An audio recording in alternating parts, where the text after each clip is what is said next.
किस तरीके से वो अंडरस्टैंड। ठीक है।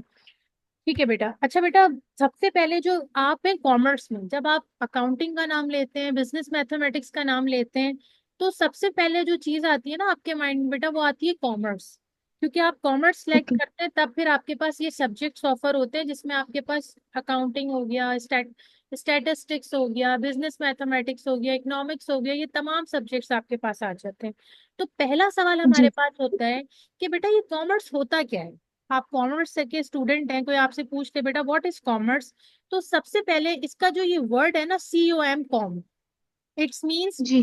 Deal, and merce means merchandise. Dealing of a merchandise is called commerce. अब एक कॉमर्स के बच्चे के लिए, अब मैं उससे मर्चेंडाइज बोल रही हूँ, गुड्स बोल रही हूँ, तो वो मैं उसको एज्यूम कर रही हूँ as a new student of a जी। कॉमर्स। तो उसके लिए तो ये वर्ड बिल्कुल न्यू है कि मिस क्या होता है मर्चेंडाइज, क्या होता है गुड्स। गुड्स तो हमने वो सुना है GOOD, गुड, ये तो अच्छे के लिए यूज होता है इंग्लिश में। तो बेटा बिजनेस की लैंग्वेज जी, कुछ बोलियो आप बेटा फातिमा। नहीं नहीं, मैंने नहीं कहा, मैंने कहा जी आप ठीक कह रही हैं, गुड का मतलब हम अच्छा समझते हैं। हाँ, तो बच्चों को क्या पता, वो तो बिल्कुल न्यू है कॉमर्स में। तो बेटा बिजनेस की लैंग्वेज अलग होती है, कुछ चीजें अब हम बिजनेस की लैंग्वेज को समझेंगे, उसके अंदर अंडरस्टैंड करेंगे। मर्चेंडाइज हो गई या गुड्स हो गई, वो सामान बिजनेस में होता है जो हम बाइंग एंड सेलिंग पर्पस के लिए यूज करते हैं, खरीदो फरोख्त के लिए। अब वो कुछ भी हो सकता है, उसमें आपके पास जो होता है कुछ भी, जो भी सामान बिजनेस के अंदर खरीदो फरोख्त के लिए आपके पास दिया जाता है, उसको मर्चेंडाइज और गुड्स के नाम से जाना जाता है। ठीक है। ठीक है। अभी तो बेसिक्स है, फिर इंशाल्लाह डीपली और इसको अंडरस्टैंड करेंगे। इतना समझ लें कि मर्चेंडाइज और गुड्स बिजनेस में वो सामान जो बिजनेस के अंदर खरीदो फरोख्त के लिए काम आता है, buying and selling of a merchandise. ठीक है। तो ठीक डील है। और मर्चेंडाइज, एम से मर्चेंडाइज हो गया, कॉम से डील हो गया। डीलिंग ऑफ अ जी। मर्चेंडाइज मींस, मतलब buying and selling of a goods, जब हम किसी बिजनेस के अंदर बाइंग करते हैं या सेलिंग करते हैं कोई भी चीज या कोई भी सर्विसेज, नॉर्मली वो आपके पास किस में आ जाता है, कॉमर्स में आ जाता है। ठीक है, अभी सिर्फ हम सब कॉमर्स की बात कर रहे हैं। जो भी बाइंग एंड सेलिंग कर रहे हैं गुड्स को या मर्चेंडाइज, तो वो जो डील कर रहे हैं ना हम उनके बीच में, कि कितने की क्या चीज जी। है, क्या है, कौन सी चीज कितने की है, इट्स मीन्स कॉमर्स। बस यहाँ तक। डीलिंग ऑफ अ ठीक है। Merchandise is called commerce. यहाँ तक कोई बात प्रॉब्लम कर रही है, कोई क्वेश्चन इसके अंदर से आपके माइंड में आ रहा है तो क्लिक कर रहा है तो वो क्वेश्चन करें। नहीं मैम, ठीक है। ठीक है बेटा। अब नेक्स्ट आपके पास आ जाता है, ये तो बेसिक्स हो गया। सबसे पहले बेटा जो सेकंड चीज आती है ना, जो आपस में पैरेलल है, कॉमर्स और बिजनेस के जो सेकंड पैरेलल होते हैं वो बिजनेस होते हैं। क्योंकि जब आप ठीक है। कॉमर्स के स्टूडेंट होते हो तो mostly you will know about the business, and you should know very well about the business, what is business in the commerce. ठीक है। तो सबसे पहले बेटा आपके पास बिजनेस क्या होता है, तो देखिए बिजनेस कहते हैं any activity perform by a person to earn maximum profit under the limits of law is called business. Anyone else, I am, you are, anyone else, कोई भी पर्सन अगर कोई बिजनेस स्टार्ट करता है और उसका जो पर्पस होता है वो मैक्सिमाइजेशन ऑफ प्रॉफिट होता है, लेकिन लॉ के लिमिट्स में रहते हुए कोई ऐसा गैर कानूनी काम ना करे, तो वो आपके पास बिजनेस कहलाता है। क्लियर है बेटा, कोई ठीक है। भी एक्टिविटी हो सकती है। For example I am teaching you, it's a business. जी। Further I will yes. Explain you which type of business is it. For example, I'm giving you the services, so it is जी। called the servicing business. For example, I'm producing something else, you can say that it will be included in the manufacturing business. I will explain you what is, how many types of business by nature we have. Clear है। तो ये हम जब earning कर रहे हैं और हमें मैक्सिमाइजेशन ऑफ प्रॉफिट है, इट्स कॉल्ड बिजनेस। क्लियर है यहाँ तक। जी। जी। ओके। फिर बेटा बेसिकली जो होता है ना, we have two types of business. The first one we have a profitable business, and the second one we have a non profitable business. अब देखें, मैं हूँ, आप हैं, अगर मैं कोई बिजनेस रन कर रही हूँ, या मैं बेकरी चला रही हूँ, या मैं कोई कपड़ों का काम करती हूँ, या मैं आपको टीच कर रही हूँ, it's means it's a profitable business because I want to, पता नहीं थे जरा,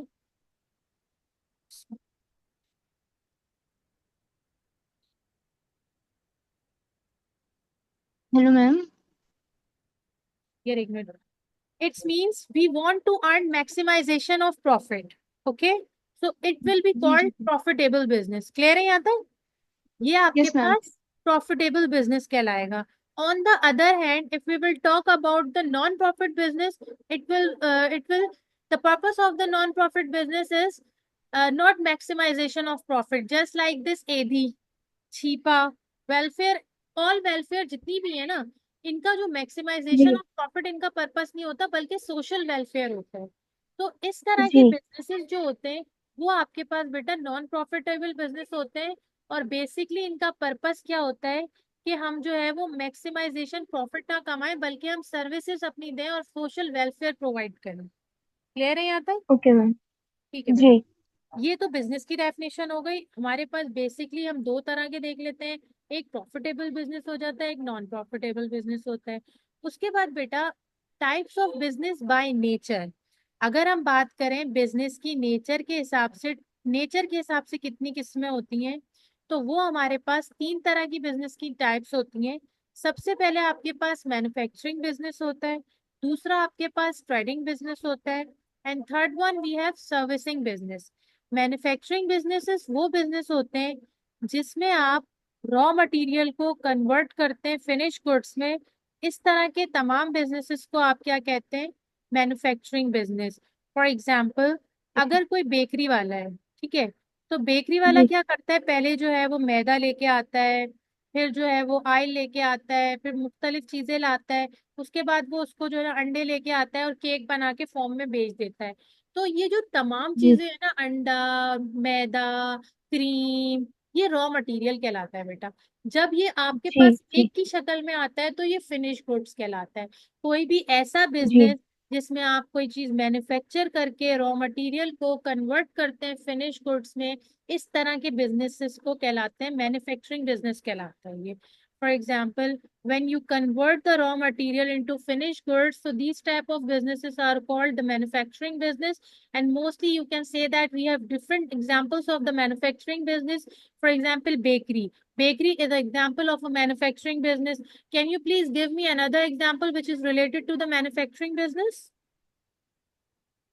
मैम, कार शोरूम्स भी हो सकते हैं, अ, जो um, मटेरियल कलेक्ट करते हैं और फिर कार को फिनिश गुड्स, यानी कार बनाते हैं जो बाद में फिनिश गुड्स बनती है। you can say that the manufacturing unit of the car showroom, you can say that।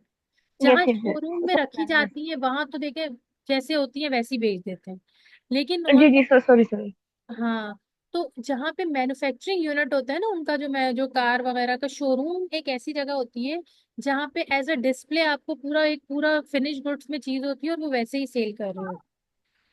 जी ठीक है तो ठीक है। वो अभी हम पढ़ेंगे वो भी क्या होता है, लेकिन कोई बात नहीं, अभी तो आपकी स्टार्टिंग है, जरूरी थोड़ी है कि सही आंसर देने हैं आपने। कोई और एग्जाम्पल दिमाग में सोचे वो बताएं मुझे।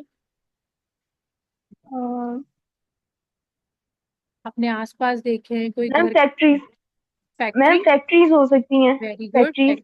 बिल्कुल ऐसा ही है। कोई भी बेटा फैक्ट्री जो होती है जहाँ कपड़ा बन रहा हो, या फिर कोई प्रोडक्ट बन रहा हो, कोई चॉकलेट्स बन रही हो, जेली बन रही जी हो, या फिर कहीं, या फिर बिरयानी वाले जो होते हैं, ये भी क्या करते हैं, चावल लेकर आते हैं, गोश्त लेकर आते हैं, और फिर बाद में हमें जो है वो बिरयानी की शक्ल में दे रहे होते हैं। तो ये तमाम बिजनेसेस जी जो होते हैं ये मैन्युफैक्चरिंग बिजनेस होते हैं। इसके अंदर आप क्या कर रहे होते हैं, पहले वो चीजें ला रहे होते हैं, फिर उसको बना रहे होते हैं, फिर बेच रहे होते हैं। और अकाउंटिंग का क्या काम होता है, अभी अभी तो खैर रफली आपको बता रही हूँ कि इस पे कितनी कॉस्ट लगी, कैसे लगी, क्यों लगी, बेल प्रॉफिट कितना हुआ, लॉस कितना हुआ, फिर हम फर्दर इसको अकाउंटिंग में पढ़ते हैं। अभी तो बेसिक से आपको इंशाल्लाह आहिस्ता आहिस्ता सब समझ आने लगेगा कि अकाउंटिंग क्या होती है, बिजनेस क्या होता है, क्या चीज पढ़ते हैं इसमें। अभी तो बहुत डीपली है और बहुत लेंथी टॉपिक्स है। तो सबसे पहले ये तो हमारे पास मैन्युफैक्चरिंग बिजनेस है, यहाँ तक कोई प्रॉब्लम तो नहीं है? नहीं मैम।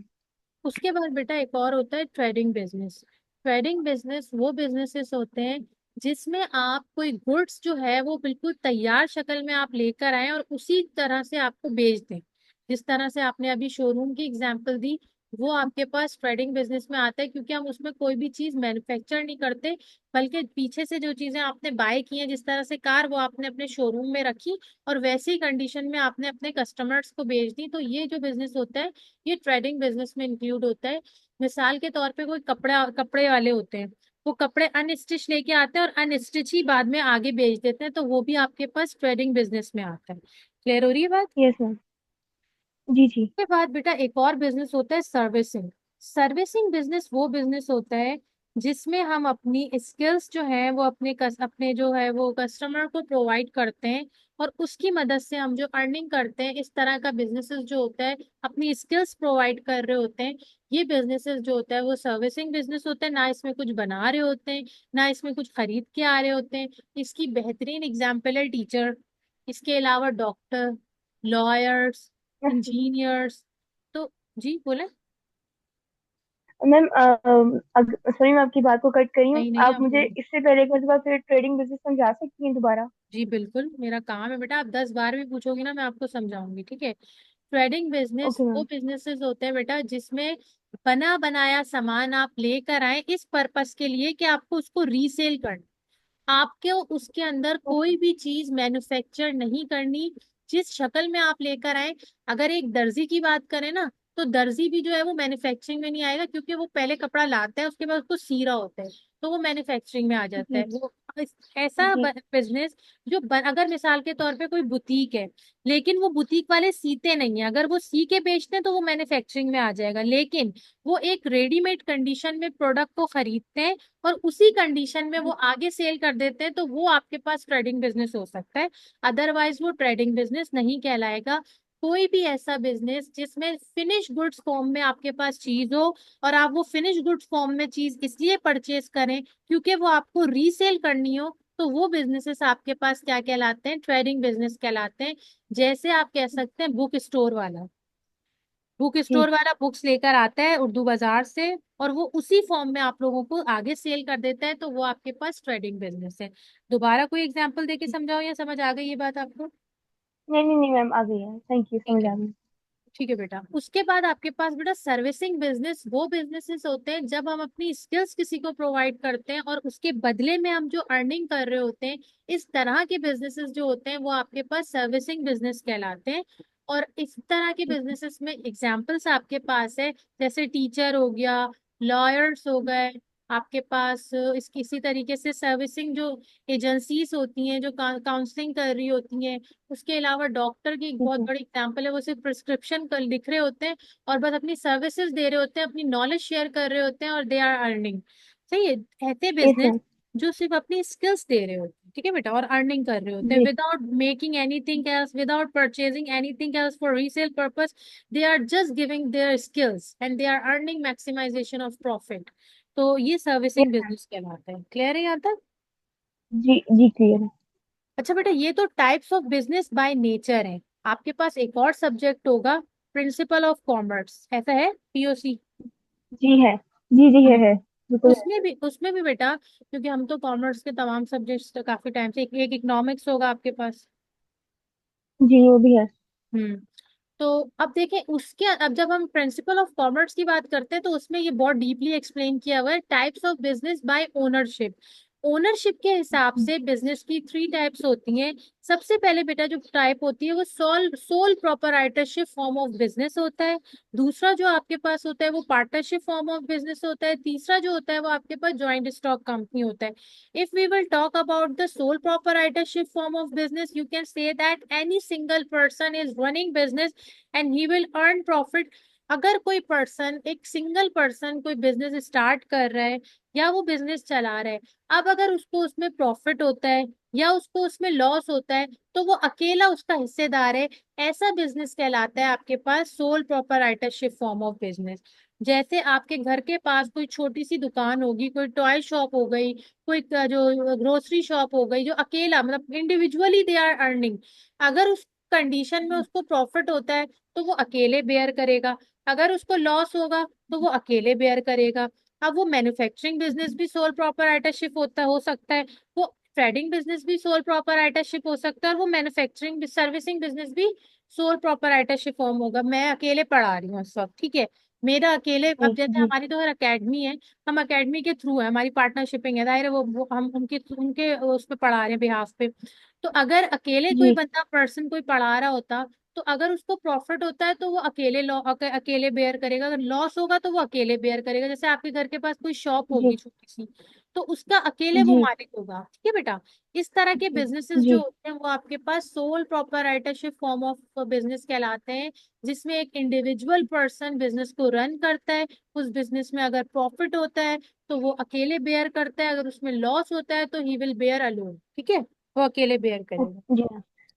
जी दूसरे साइड पे हमारे पास जो आ जाता है बेटा, वो आ जाता है हमारे पास partnership form of business. Partnership form of business ऐसे बिजनेसेस होते हैं जिसमें दो या दो से ज्यादा लोग मिलके कोई बिजनेस स्टार्ट करते हैं। अब अगर उनको उसमें प्रॉफिट होता है वो तमाम लोग आपस में मिलके उसको शेयर करेंगे। अगर उसमें लॉस होता है तो वो तमाम लोग मिलके आपस में उसको लॉस को बेयर करेंगे। ऐसे बिजनेसेस यस मैम। कहलाते हैं पार्टनरशिप फॉर्म ऑफ बिजनेस। इसमें मैक्सिमम अभी तो ऑर्डिनेंस के अकॉर्डिंग है 20 पार्टनर्स भी होते हैं, टू और मोर देन पार्टनर्स होते हैं। तो वो एक डीड बनती है, जी उनकी पार्टनरशिप डीड बनती है। उसके अकॉर्डिंग उनको जो जो पार्टनर्स होते हैं उनका रेशो तय हुआ होता है, उस रेशो के हिसाब से उनको प्रॉफिट एंड लॉस की डिस्ट्रीब्यूशन की जा रही होती है। क्लियर है यहाँ तक? ठीक है।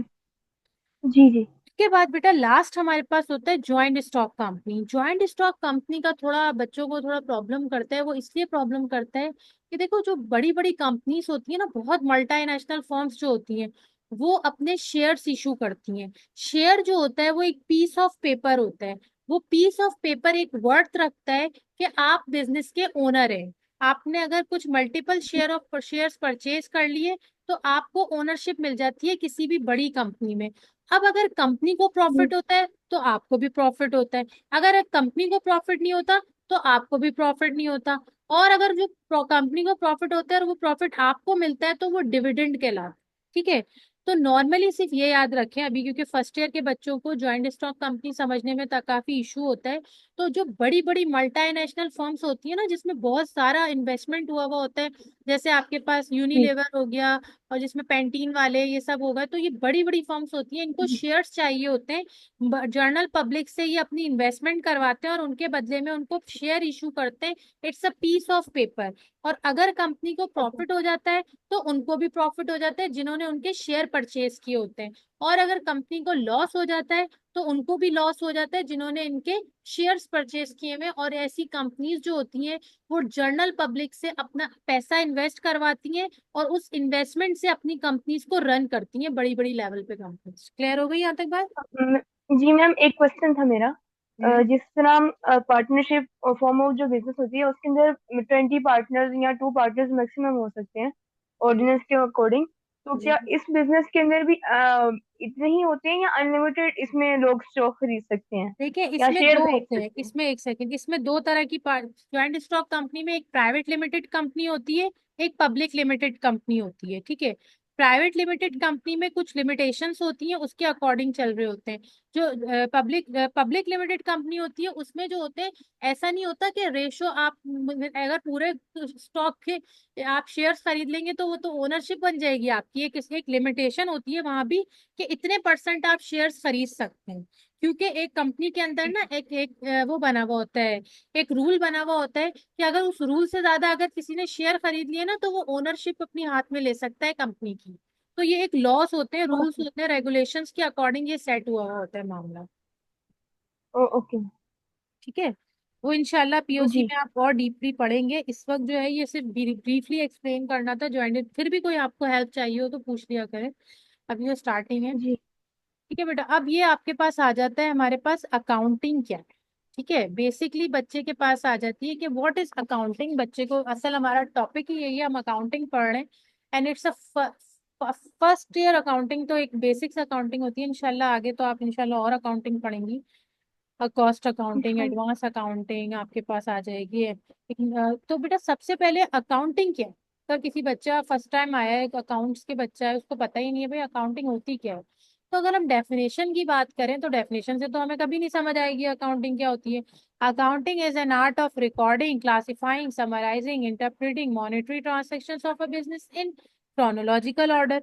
ये आप एक बार पढ़ लें, आपको समझ आ रहा है कुछ? जी जी आ रहा है। और ये अभी क्रोनोलॉजिकल ऑर्डर क्या होता है मैम? अब मैं आपको एक एक चीज पढ़ाऊंगी, ऐसे ही थोड़ी लिख दी डेफिनेशन में।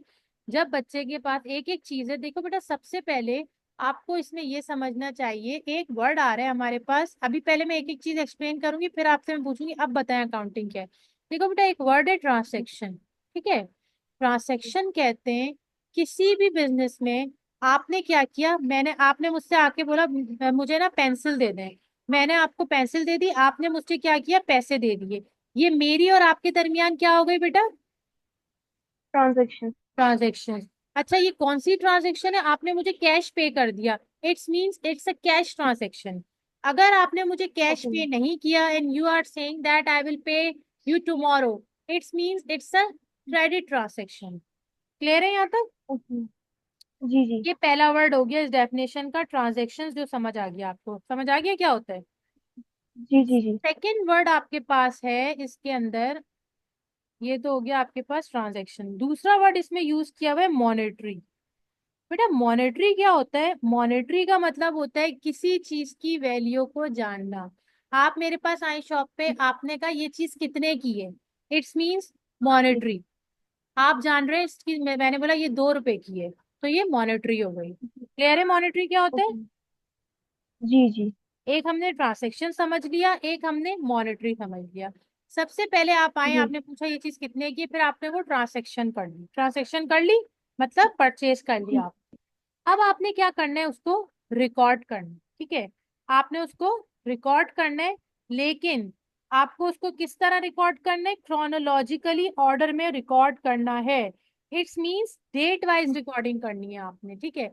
अब आपने क्या ओके किया, ओके। आपने डेट वाइज रिकॉर्ड कर दिया, मैंने जनवरी 1 को ट्रांसेक्शन किए, मैंने फरवरी 1 को मैंने परचेज किए, फिर मैंने फरवरी 2 में मैंने सेल किए, फिर मैंने जनवरी 2 में परचेज किए, फिर मैंने सेल, पूरी डेट वाइज रिकॉर्डिंग आपने कर दी। It's means chronological order. सबसे पहले आपने एक मॉनेटरी की, उस मॉनेटरी को आपने ट्रांसेक्शंस की, और उस ट्रांसेक्शन को आपने क्रोनोलॉजिकल ऑर्डर में रिकॉर्ड कर दिया। यहाँ तक समझ आई बात। जी मैम। उसके बाद आपने क्या किया, उसको अब आप जाहिर है एक ही कॉलम में डेट वाइज आगे होगा, 25 को सेल है, 27 को परचेज है, फिर 25 को सेल है, फिर 27 को से परचेज है, फिर 28 को सेल है, फिर 29 को सेल है, परचेज है, सेल है, परचेज है, सेल है। डेट वाइज रिकॉर्डिंग तो कर दी, लेकिन आपस में मिक्स हो रहे हैं। तो उसके लिए आपको जी करनी है क्लासिफाइंग। क्लासिफाइंग का मतलब होता है ग्रुपिंग। आपने सेल्स का कॉलम अलग किया और परचेज का कॉलम अलग किया, और आपने बताया 18 तारीख को सेल हुई है, इस साइड पे रिकॉर्ड किया, और आपने बताया 20 तारीख को परचेज हुई है, इस साइड पे रिकॉर्ड किया। It's means classifying. क्लियर हो गई यहाँ तक बात। जी मैम। आपने एक ट्रांसैक्शन की, उस ट्रांस पहले आपने मॉनेटरी की, उसके बाद उसकी ट्रांसैक्शन की, उसको फिर आपने क्रोनोलॉजिकल रिकॉर्ड कर दिया। उसके बाद आपने उसकी क्लासिफाइंग की, रिकॉर्डिंग करने के पहले पहले रिकॉर्डिंग हुई, रिकॉर्डिंग करने के बाद क्रोनोलॉजिकल ऑर्डर में रिकॉर्डिंग की, फिर उसके बाद आपने उसकी क्लासिफाइंग की। अब क्लासिफाइंग करने के बाद हम उसकी समराइजिंग करेंगे। समराइजिंग करेंगे, देखेंगे कि कौन सी चीज परचेज में आ रही है, कौन सी चीज सेल में आ रही है। उसके बाद लास्ट में हमने करनी है उसकी इंटरप्रीटिंग। इंटरप्रीटिंग का मतलब होता है वजाहत। इस पूरे प्रोसेस में हमें कितना लॉस हुआ, कितना प्रॉफिट हुआ, ये एक वजाहती तौर पे हम रिपोर्ट देंगे। इसको जो है वो इंटरप्रीटिंग कहते हैं, ठीक है। क्लियर हो गई यहाँ तक बात। ओके। जी मैम। अब रीड करते हैं। Accounting is an art of recording, classifying, summarising, interpreting monetary transactions of a business in chronological. Basically accounting के अंदर क्या काम होता है, आप कोई भी ट्रांजेक्शन को पहले इसको रिकॉर्ड करते हैं, फिर उसको क्रोनोलॉजिकली ऑर्डर में रिकॉर्ड करते हैं, फिर उसकी क्लासिफाइंग करते हैं, फिर समराइजिंग के जी। बाद एट द एंड आपको ये बताना होता है, इंटरप्रेटिंग देनी होती है, वजाहत करनी होती है कि इस पूरे अमल में हमें कितना प्रॉफिट हुआ, कितना लॉस हुआ। इस तमाम अमल को आप क्या कहेंगे, अकाउंटिंग कहेंगे। क्लियर हुई बात। ओके। Yes ma'am. अब ये डेफिनेशन पढ़े तो आपको पूरी समझ आ रही होगी कि अकाउंटिंग होती क्या, ऐसे ही है। जी जी जी। कोई प्रॉब्लम है यहाँ तक। नहीं मैम। ओके बेटा। कोई चीज हो, छोटी सी भी चीज समझ नहीं आए डेफिनेशन के, वैसे तो हमारी कोशिश ऐसी होती है कि एक एक लफ्ज को हम एक्सप्लेन कर देते हैं कि कोई क्वेश्चन बने ही नहीं, लेकिन फिर भी हमें फ्री हैंड होता है बच्चों का। मैंने ऐसे ऐसे बच्चे पढ़ाए हैं जो माशाल्लाह से सवाल के अंदर से सवाल निकालते थे कि किसी तरीके से फंसाएं टीचर को, लेकिन अल्हम्दुलिल्लाह हमने भी पढ़ाया जमाने से, तो वो नहीं, आप अच्छा माशाल्लाह लगता बहुत है। अच्छा पढ़ा रही हैं, समझ नहीं, में आ रही है अच्छी तरह हाँ से। जाहिर है जमाने से बहुत अच्छा लगता है इस तरह के बच्चों को पढ़ाने में। मैंने ऐसी ऐसी बच्चियां पढ़ाई, अच्छा बच्चे ज्यादा नहीं करते थे, बच्चियां थी कुछ ऐसी जो चैलेंज भी करके आती थी कि पता नहीं हमें पहले हमें 3 दिन का डेमो दें, हम फिर पढ़ेंगे, हमें पता नहीं आप समझा पाएंगे, और माशाल्लाह वो फिर 4 4 साल तक यहाँ से हिलती नहीं थी। तो बेटा ये होते हैं, जाहिर है माशाल्लाह। अच्छा लगता है बच्चे पूछते हैं क्वेश्चन। अभी तो खैर बहुत चीजें हैं जो पूछने वाली हैं। सबसे पहले बेटा हेड्स ऑफ अकाउंट्स क्या होता है। अब हमारे पास इसको कहते हैं काइंड्स ऑफ अकाउंट्स भी कहा जाता है, और इसको हेड्स ऑफ अकाउंट्स के नाम से भी हेड्स ऑफ जाना जाता अकाउंट। है जी। ठीक है।